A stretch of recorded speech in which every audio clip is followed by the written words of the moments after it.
Miami natives did a rain dance that produced the worst possible field conditions for the AFC Championship.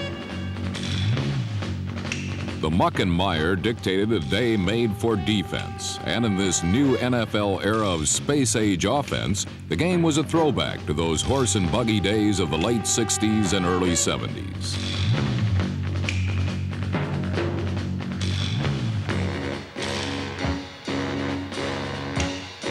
Although both the Jets and Dolphins hit hard, the level of play was as sloppy as the field.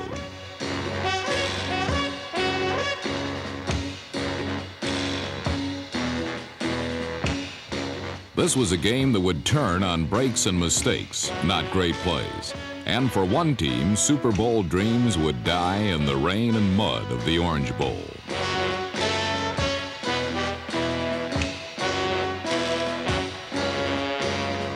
The field neutralized both teams' major offensive weapons. The Dolphins' Andre Franklin, number 37, rushed for only 44 yards, while the Jets' Freeman McNeil, who gained 297 yards in two previous playoff games, managed just 46. The Dolphins double-teamed number 99 Mark Gastineau to neutralize his unique ability to pursue all over the field. This technique was effective when it was employed.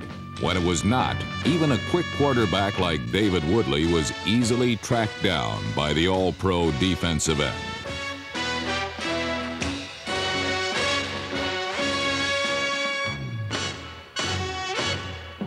While the Jets' defense is overpowering in spots, Don Shula's unit, known as the Killer Bees, is the top-rated defense in the NFL. The Bees buzzed around quarterback Richard Todd, whose longest completion of the day was a mere 18-yarder to Lamb Jones. The Miami pass rush, led by number 58, Kim Bokamper, hounded Todd into the poorest day of his career.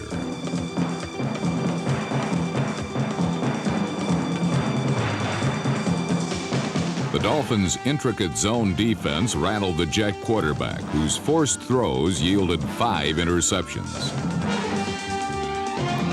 Miami quarterback David Woodley, who stood poised and assured in 2 previous playoff victories, was just as tentative and confused as Todd, and the results of his passes were just as disastrous.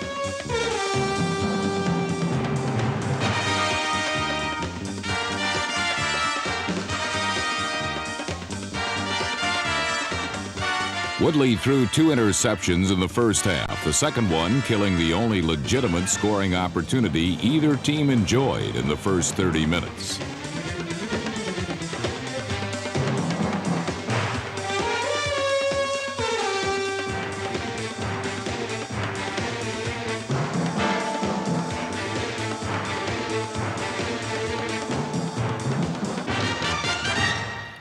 Some people get worked up about nothing, which was exactly what the first half produced, a scoreless tie. As Johnny Carson used to say about growing up in Nebraska, it was about as exciting as watching corn grow.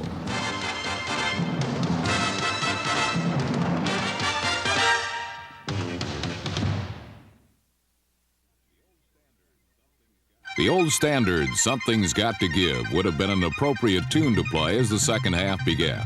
The Jets' offense was hoping to unleash an irresistible force, but the Dolphins' defense proved to be an immovable object. Something gave, and number 77, A.J. Dewey, did the taking.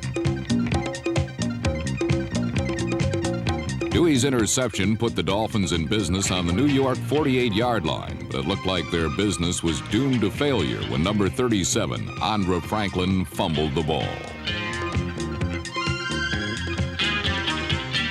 The Jets' apparent recovery was nullified when it was ruled that Franklin's forward motion was stopped before he coughed up the ball. The Jets were a trifle perturbed by the call, and it showed when they protested that a David Woodley pass was caught out of bounds by number 82, Duriel Harris. The protest earned New York an unsportsmanlike penalty that cost them another 15 yards. After the smoke had cleared, ex-Jet Woody Bennett, number 34, burned his former teammates.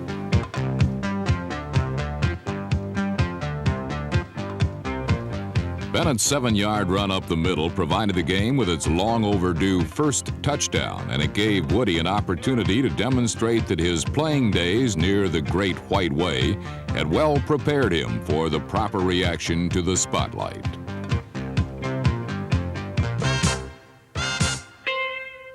The curtain call was crisp, but the spike was not smoothly accomplished. Another look at Bennett's score reveals that Jeff Taves, number 60, pulled from his right guard position to deliver a key block.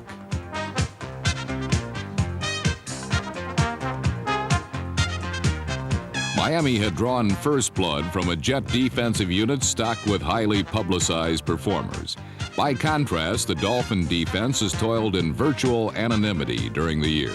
But these new no-names left a lasting impression on Richard Todd, who will likely be seeing A.J. Dewey in his nightmares throughout the coming off-season. Dewey was a veritable chameleon, lining up at both inside and outside linebacker, as well as a defensive end. It was as an end that Dewey produced an NFL record third interception that increased the Dolphins' lead to 14-0.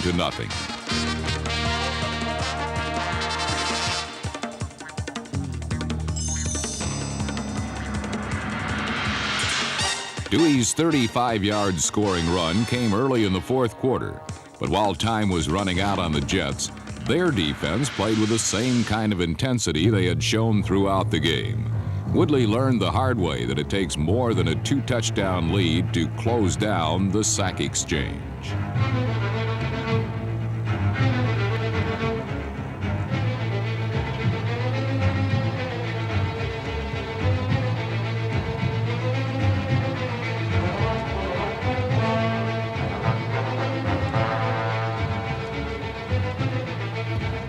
Greg Buttle, number 51, capped one of his best days as a pro with a final period interception. But like the other New York takeaways in the game, this proved to be another instance of opportunity knocking on the Jets' door and finding no one home.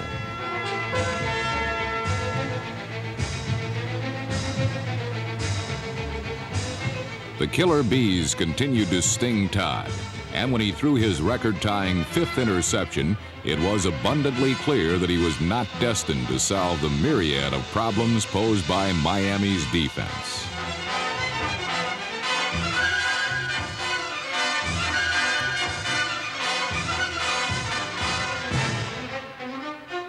Since the Jets were unable to find the answers on the field, they sought guidance elsewhere.